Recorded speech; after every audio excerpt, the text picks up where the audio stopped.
Quand la tristesse arrive, je sais tu es là, toujours près de moi. Bon mercredi, bienvenue à votre émission de la Victoire de l'amour. J'espère que vous allez bien, qu'on se prépare à vivre une belle journée. Et comme on le fait toutes les semaines, on rejoint notre ami, les médecins, le bon docteur Gaétan Brouillard.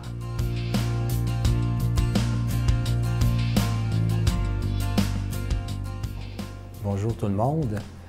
Un sujet un peu différent aujourd'hui. Il y a des gens qui m'ont demandé, est-ce que les anges existent? Qu'est-ce que je pense des anges? Bien, je peux vous dire que j'ai fait beaucoup de recherches là-dessus et j'ai eu des expériences quand même intéressantes que j'aimerais vous faire part par rapport à ça. D'abord, un ange, c'est un messager de Dieu. Dans la Bible, on entend, on voit que ce soit l'ange Gabriel qui annonce à Marie lors de l'Annonciation.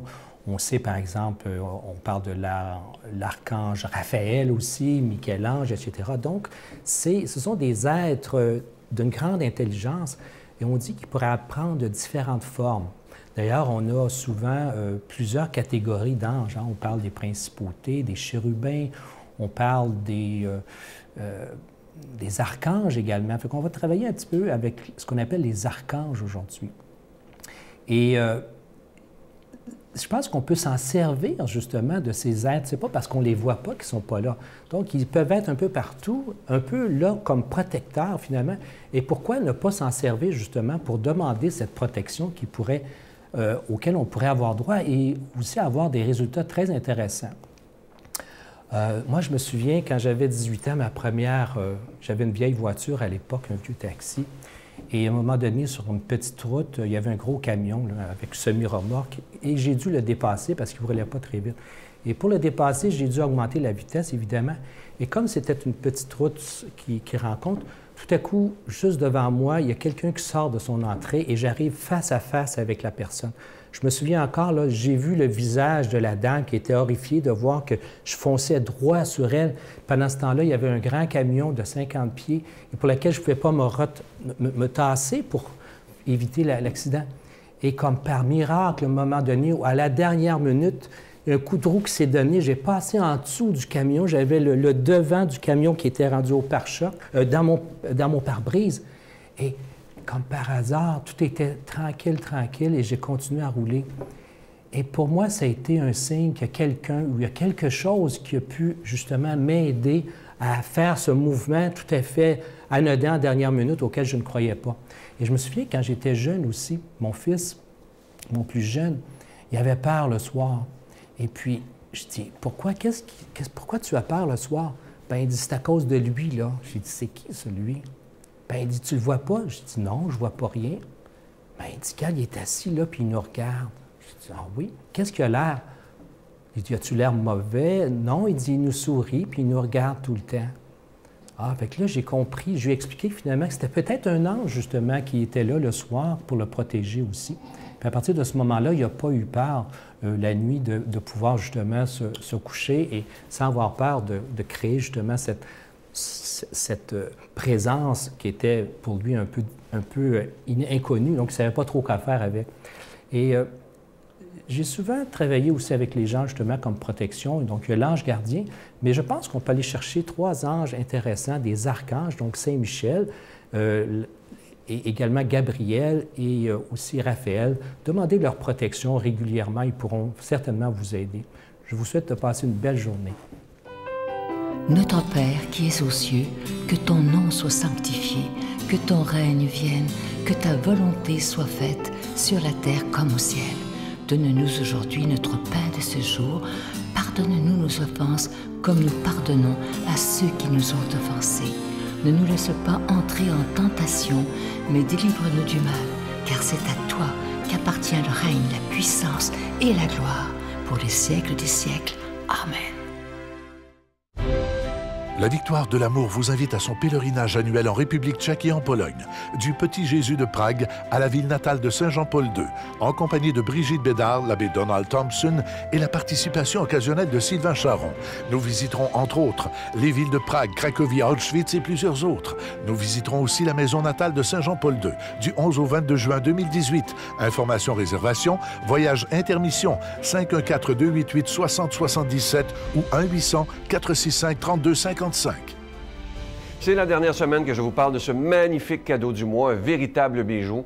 Il s'agit d'une exclusivité de la Victoire de l'amour. Il a été fabriqué d'ailleurs sur mesure pour nous. C'est un bracelet avec cœur de cristal. Le cristal, il est noir et avec une croix de Jésus argentée déjà bénie. Et si nous avons choisi le cristal en forme de cœur, c'est parce que c'est le mois évidemment de l'amour et de l'amitié, le mois de la Saint-Valentin. Et je vous rappelle que ça se donne vraiment bien en cadeau. C'est avec un don de 25 $ et si vous en voulez deux, avec un don de 40 $ et vous recevrez aussi un reçu pour fin d'impôt. Je vous donne l'adresse, la Victoire de l'amour, casier postal 120, succursale Boucherville à Boucherville, le J4B 5E6, je vous la redonne. La Victoire de l'amour, casier postal 120, succursale Boucherville à Boucherville, le J4B 5E6. Également par téléphone, par carte de crédit du lundi au vendredi de 8h30 à 16h30 dans le 514-523-4433, 523-4433 ou sans frais le 1-888-811-9291, 1-888-811-9291 et aussi sur notre site Internet. Vous savez que, oui, je voulais vous dire, il y a beaucoup de gens qui nous demandent est-ce que c'est sécuritaire de faire notre don sur votre site Internet? Moi, je vous dis, il n'y a aucun danger. Notre site Internet, il est sécurisé, donc il n'y a aucun risque. Et évidemment, c'est la façon la plus rapide parce que dès que vous faites votre don, dès le lendemain, on vous envoie le cadeau du mois. C'est le www.lavictoiredelamour.org. Alors, je vous rappelle ce magnifique cadeau du mois, un véritable bijou qui a été fait sur mesure pour nous, un bracelet avec cœur de cristal et croix argentée. Et c'est déjà béni, bien entendu. Je vous remercie de tout cœur de votre grande générosité et merci aussi de votre prière.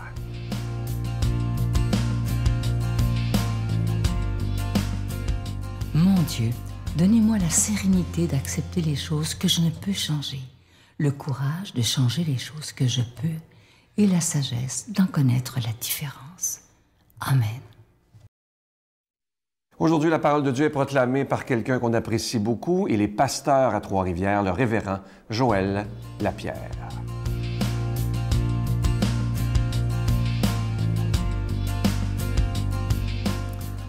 Bon matin. Alors, je me présente pour ceux qui ne me connaissent pas, Joël Lapierre, je suis de Trois-Rivières, pasteur. Et c'est un privilège pour moi d'être avec vous, que vous m'accordez cette possibilité de vous lire la parole de Dieu. On est dans l'Évangile selon Matthieu, le chapitre 20. Et ce matin, on parle de vraie grandeur. Toutes sortes de gens dans la vie qui veulent la grandeur, mais c'est quoi la vraie grandeur selon Jésus? Et on lit dans le chapitre 20 ces paroles à partir du verset 17. « Sur le point de monter à Jérusalem, Jésus prit les 12 à part et leur dit ceci en chemin pour les préparer. Voici que nous montons à Jérusalem et le Fils de l'homme sera livré aux grands prêtres et aux scribes. Ils le condamneront à mort. Ils le livreront aux païens pour qu'ils se moquent de lui, le flagellent, le crucifient et le troisième jour, il ressuscitera. » Wow! Il veut préparer, et ce n'est pas la première fois, il prépare les Juifs alors qu'ils s'en vont, ses disciples en fait, alors qu'ils s'en vont à Jérusalem, il les prépare à ce qui s'en vient, mais ils ne le comprennent pas pleinement. Mais on voit ici le leader et l'exemple altruiste de Jésus, qui s'en va là où il va souffrir, mais sachant pourquoi il y va. L'exemple altruiste de Jésus. Maintenant, regardez bien le contraste avec les disciples. Alors, la mère des fils de Zébédée s'approcha de lui avec ses fils. Elle se prosterna pour lui faire une demande. Et on apprend dans un autre évangile que c'est les fils qui l'ont fait. C'est complémentaire, ça venait du père, des fils et de leur mère. Il leur dit, « Que veux-tu? Ordonne, lui dit-elle, que dans ton royaume, mes 2 fils, que voici, siègent l'un à ta droite et l'autre à ta gauche. » Wow! Quelle demande! Jésus répondit, « Vous ne savez pas ce que vous demandez. Tu ne réalises pas. Pouvez-vous boire la coupe que je vais boire? » Et quand il parlait de la coupe ici, il parle de la coupe de jugement, ce qui s'en venait. Et lui dire, « Nous le pouvons. » Et il ne comprenait pas entièrement la coupe que Jésus parlait ici. Il lui dit, « Ma coupe, vous la boirez. » Ils vont vivre des choses difficiles aussi. Quant à siéger à ma droite et à ma gauche, il ne m'appartient pas de l'accorder. Ce sera donné à ceux que mon Père a préparés. C'est mon Papa qui va choisir. Et là, devant l'approche altruiste de Jésus qui s'en va vers la souffrance, on a les disciples qui, eux, ont une approche très égoïste, qui désirent la grandeur, qui désirent les premières places. Et remarquez la réaction ensuite des autres apôtres, qui dit, les 10 qui avaient entendu s'indignèrent contre les deux. « Ben voyons donc, pour qui vous vous prenez? » Mais en réalité, ils regardaient un miroir, les disciples. Ça manifestait, ces deux hommes-là manifestaient l'attitude des autres qui cherchaient humainement la grandeur et qui manifestent aussi le désir humain de grandeur. Et on le voit dans les versets suivants, Jésus dit ceci, « Mais Jésus les appela et leur dit, « Vous le savez, les chefs des nations les tiennent sous leur pouvoir et les grands sous leur domination.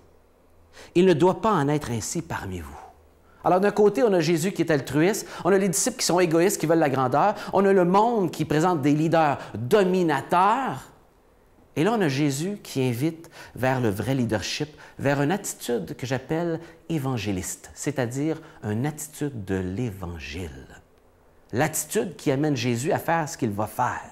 Regardez bien les versets qui suivent. « Il ne doit pas en être ainsi parmi vous. Au contraire, si quelqu'un veut être grand parmi vous, qu'il soit votre serviteur. Et si quelqu'un veut être le premier parmi vous, qu'il soit votre esclave. » Serviteur, esclave. Ouf, c'est pas vraiment ce que nous, on aspire comme grandeur. C'est pas vraiment le type de travail qu'on cherche. Et pourtant, Jésus invite à faire cela. Et c'est pas le seul endroit, il le refait plus tard aussi. C'est ainsi que le Fils de l'homme, alors il ne fait pas juste inviter les autres à le faire, il dit c'est ainsi que le Fils de l'homme est venu, non pour être servi, mais pour servir et donner sa vie en rançon pour la multitude, pour beaucoup. En rançon, c'est-à-dire, il est venu donner sa vie comme un paiement qui permet la liberté de des esclaves. Et en fait, la Bible nous dit que sans Jésus, nous sommes des esclaves à nos péchés, esclaves de nos désirs, et que seulement lui peut nous délivrer par cette rançon qu'il est prêt à payer. Quel contraste avec l'attitude du monde!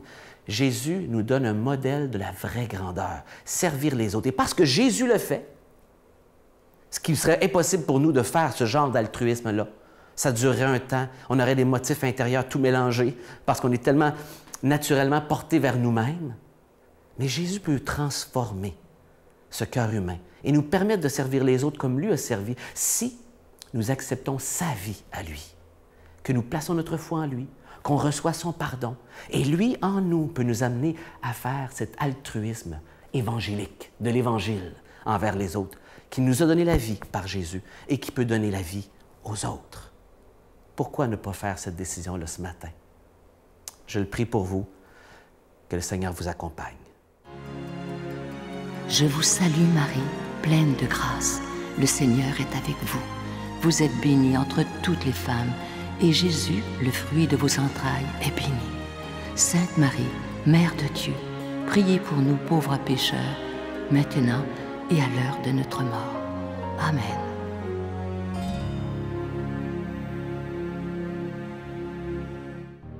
La victoire de l'amour présente Approfondir sa foi, découvrir Jésus, vrai homme, vrai Dieu. Un parcours biblique d'une durée de plus de 6 heures sur l'homme de Nazareth qui a transformé le monde à tout jamais.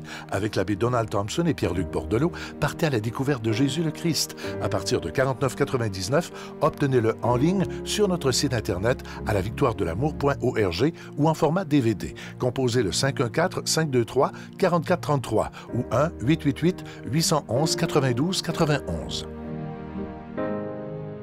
Je vous laisse avec une belle pensée qui dit ceci. Écoutez-la bien parce que ça fait beaucoup réfléchir. Vous savez, il y a des gens qui haïssent du monde. Là. Écoutez bien ça.